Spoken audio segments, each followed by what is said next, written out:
Bom, meu nome é Francisco Campos, eu sou um velho professor na Faculdade de Medicina da UFMG desde 1978. Implantei o internato rural lá, estou muito vinculado à questão de chamada de recursos humanos desde então, e ocupei a Secretaria de Gestão do Trabalho e Educação na Saúde de 2005 a 2011, que foi a gestão mais longeva que essa secretaria teve durante a vida toda, são 6 anos. E para me qualificar para ser chamado para ser secretário, eu acho que eu tenho uma trajetória de professor. Trabalhei algum tempo na Organização Pan-Americana de Saúde, depois na Organização Mundial de Saúde.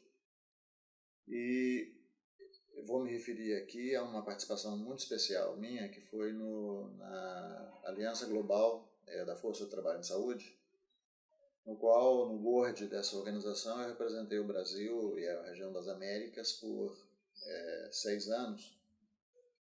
Eu acho que, estou falando isso pela importância que eu vou tentar fazer um flashback aqui na minha fala, né?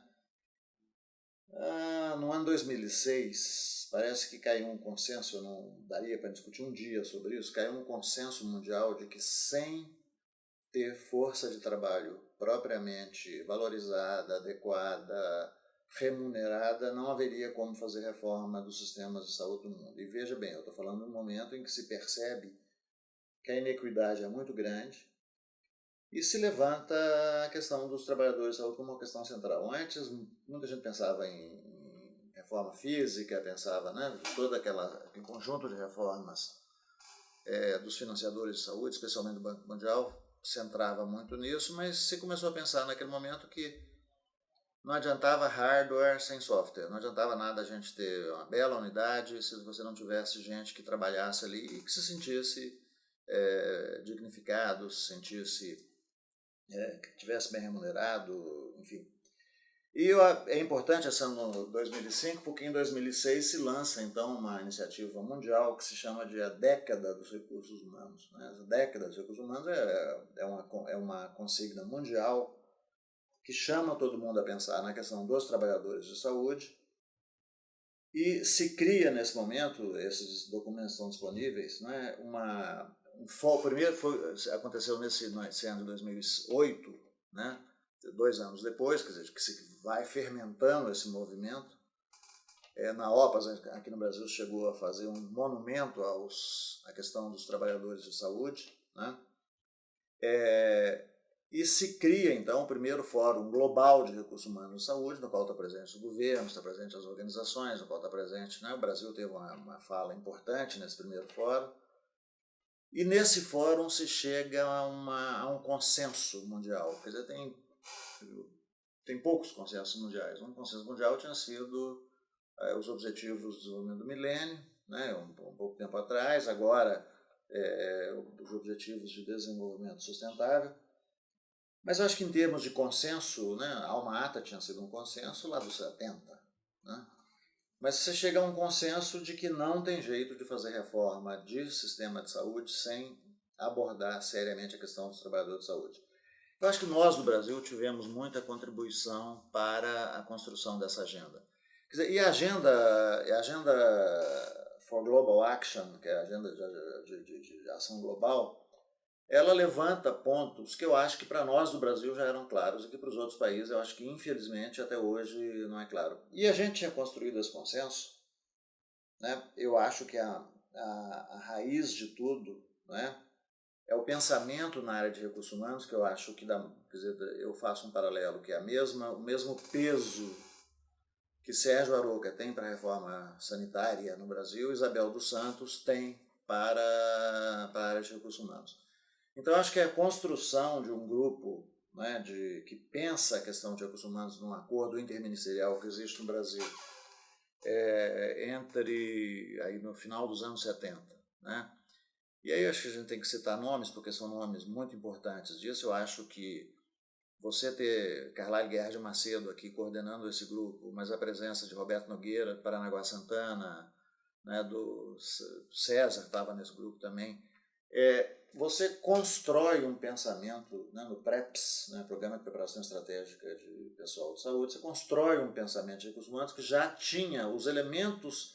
Se você examinar quais são os elementos que estão na agenda for Global Action, todos eles estão presentes no que era, entre aspas, o consenso do PREPS no Brasil, e que depois ganha uma linguagem mais científica, ou seja, alguma coisa que não é mais o eu penso, a improvisação, eu acho, né?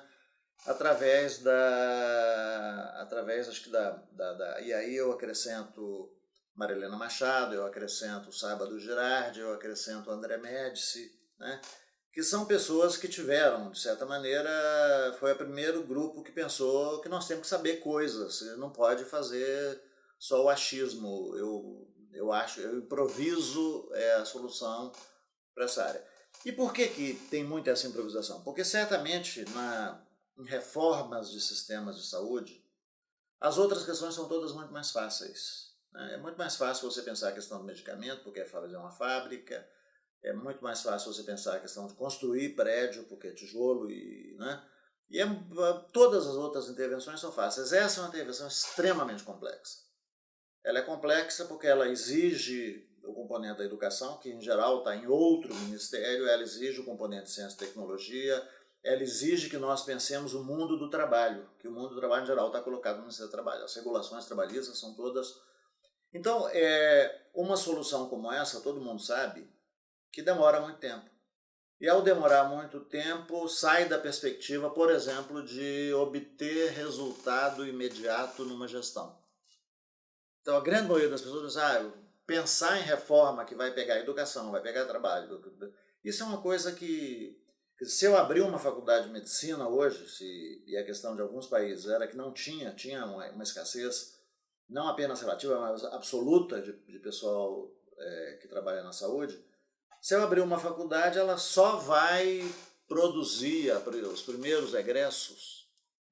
Se eu pensar numa faculdade hoje, o pessoal pensa muito nos 20 e tantos países da África que não tinham nenhuma faculdade de medicina, vai ser daqui a 15 anos. Daqui a 15 anos já não é nossa gestão. Então vamos tentar arranjar a solução mais imediata. Vamos tentar ver se a gente importa a gente, vamos ver se a gente... Porque não tem como você pensar em soluções na área do trabalho e saúde que deem resultados imediatos. Se o meu problema for os diabéticos estão com um problema de crise, eu trago insulina vou lá, peço emprestado lá no governo da Inglaterra, no governo da França, dos Estados Unidos, eu tiro uma foto do ministro no desembarque da insulina e resolvo o problema. O problema de médico a gente não resolve assim, a gente não tem, com raras exceções, a perspectiva de importar, Então, eu acho que essa criação desse pensamento em recursos humanos no Brasil, que é o mais massivo que eu conheço no mundo, a gente, no início, quando tem a transição para o SUS no Brasil, também não é objeto aqui de conversar sobre as AIDS, o SUS, mas a gente faz uma certa profissionalização dessa área, que eu acho que toda uma experiência que teve do CADRU, que é o Curso de Aperfeiçoamento em Desenvolvimento de Recursos Humanos, já levanta esses pontos. Se você pegar o que é a Agenda for Global Action, que foi o primeiro ponto que eu falei aqui, são os módulos do CADRU. Quer dizer, os módulos do CADRU era pensar sobre como é importante a questão da informação de recursos humanos, e nisso aí eu acho que a contribuição que se teve, por exemplo, a gente ter que saber quantos médicos tem, quantos enfermeiros, eu acho que a contribuição do Roberto Nogueira é o pilar central desse capítulo aí.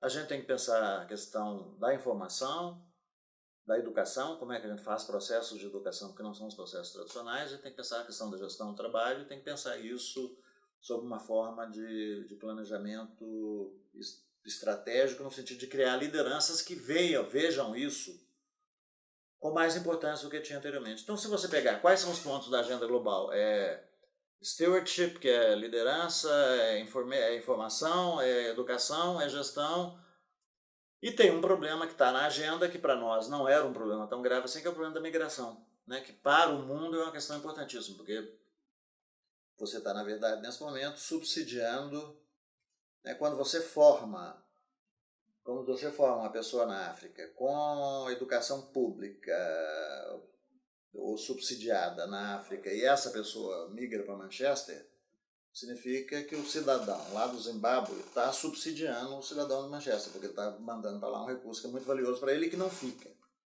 na África. Então, portanto, eu acho que essa questão da migração, que é muito importante na agenda de ação global, ela não tem essa importância tão grande para o Brasil, né, mas que, quer dizer, nem em termos internacionais, porque o Brasil, na verdade, por questões aí que a gente... língua, né, o Brasil não tem uma perda tão importante quanto o Malawi, né? O Malawi virou o grande case, né? Todo mundo falava que tem mais médicos malauianos em Manchester do que no próprio Malawi. No Brasil você tem, evidentemente, tem muita gente que forma na Amazônia, forma no Nordeste e vem para São Paulo, mas esse problema não tem a dimensão que ele tem a nível internacional de gerar uma escassez tão absoluta quanto o que acontece. Bom, então, essa é um pouco, o que eu estou dizendo é o seguinte, é que nós do Brasil temos, já um pouco no resumo, né? Nós do Brasil, eu acho que temos um papel importante na formação do que é a agenda global de ação mundial, que é adotada pela Organização Mundial de Saúde, pela Aliança Global da Força de Trabalho em Saúde, e isso vem de uma acumulação que a gente vinha fazendo, né? Seja com os trabalhos acadêmicos, seja com toda a acumulação que houve no PREPS aqui, que de certa maneira coloca a questão, né, de recursos humanos como uma questão central. Então, aí no primeiro governo da Nova República no Brasil, eu acho que tem uma figura importantíssima né, naquele momento, além de Ezio Cordeiro no INAMPS, além de Sérgio Aroca na Fiocruz, a figura do Eleutério, que assume tecnicamente, quer dizer, Carlos Santana era o político, era o ministro da Saúde, mas o Eleutério assume a Secretaria Executiva e já configura, ele é uma pessoa da área de recursos humanos, uma Secretaria de Recursos Humanos, que é o embrião do que é a SEGETS hoje, né? Já pensando nisso, já pensando numa configuração maior, que não era apenas capacitações ad hoc para os serviços, não era só fazer assim, precisou de... o presidente Tancredo Neves morreu de infecção hospitalar, tem que treinar a gente para resolver a questão de infecção hospitalar. Não é isso, era a questão de pensar como é que dialoga com a universidade, como é que dialoga com o mundo do trabalho, como é que dialoga, né, com o próprio setor saúde. Aí no Brasil é uma coisa complexíssima, que países unitários não têm. Como é que a gente tinha a Fundação CESP, a gente tinha no governo federal a SUCAM, a gente tinha os hospitais do Ministério da Saúde do Rio, você tinha os hospitais que eram antigos da Previdência, junto com todos os estados, todos os serviços estaduais de saúde, junto com os municípios se agregam nesse momento. Então, quer dizer, essa complexidade que você tinha do setor saúde no Brasil, como é que transita isso, né? Como é que a gente... E aí a gente embarcou, né? Viajou em maioneses, com a maionese da isonomia salarial, que todo mundo receberia a mesma coisa, como se fosse possível fazer uma coisa, mas era, para nós naquele momento, estou dizendo aí por volta de início da Nova República, né? A gente não sabia como é que fazia isso. Como é que você coloca uma pessoa que era federal no estado e no final das contas descentraliza a unidade para o município com planos de carreira completamente diferentes, né? Um ganhando 10, outro ganhando 1, querendo que os dois produzissem a mesma coisa dentro da ideia nossa, que era de um sistema único de saúde, mas que não tinha jeito de fazer uma transição, porque muita gente era federal e não podia romper os vínculos federais e tinha que colocar essas pessoas para trabalhar em unidades que eram unidades municipais. Então nós viajamos na maionese da isonomia, viajamos numa série de maioneses aí que são muito importantes para que a gente pudesse considerar isso. Essa secretaria passa por diferentes... Era uma secretaria que estava dentro da Secretaria Executiva do Ministério da Saúde, ficou assim durante um bom tempo, e eu acredito que no governo Lula, em 2003, se tenha certeza, eu acho que essa é uma coisa extremamente importante, que eu tenho falado isso em muitos lugares do mundo, que talvez seja dos poucos lugares onde você tenha a questão dos recursos humanos, da questão da gestão da força de trabalho e da educação, como primeiro nível de decisão ministerial. Acho que no Brasil, acho que essa decisão foi... Eu não estava presente, nesse momento estava, quer dizer, a gestão Lula convidou uma outra, eu fui o segundo secretário da gestão do trabalho e educação, e não tive especificamente, mas eu acho que é extremamente acertada, mas não é uma decisão pessoal, quer dizer, lá na Comissão Nacional de Reforma Sanitária no Brasil, eu já vinha pensando nisso, da centralidade da questão dos trabalhadores na saúde, para que nós pudéssemos, não tem jeito de reformar sistema nenhum sem pensar na questão dos trabalhadores.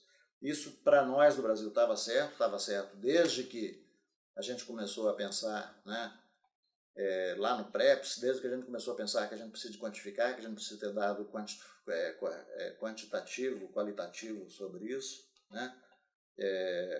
Eu acho que isso tinha país que não sabia quantos metros você tem, não sei, né?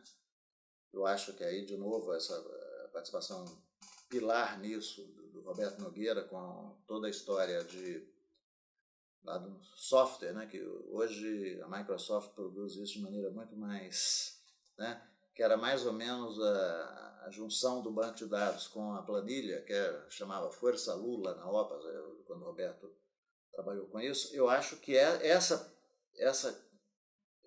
esse pensamento de que nós temos que ter uma visão mais de ciência, menos improvisada sobre essa área é extremamente importante.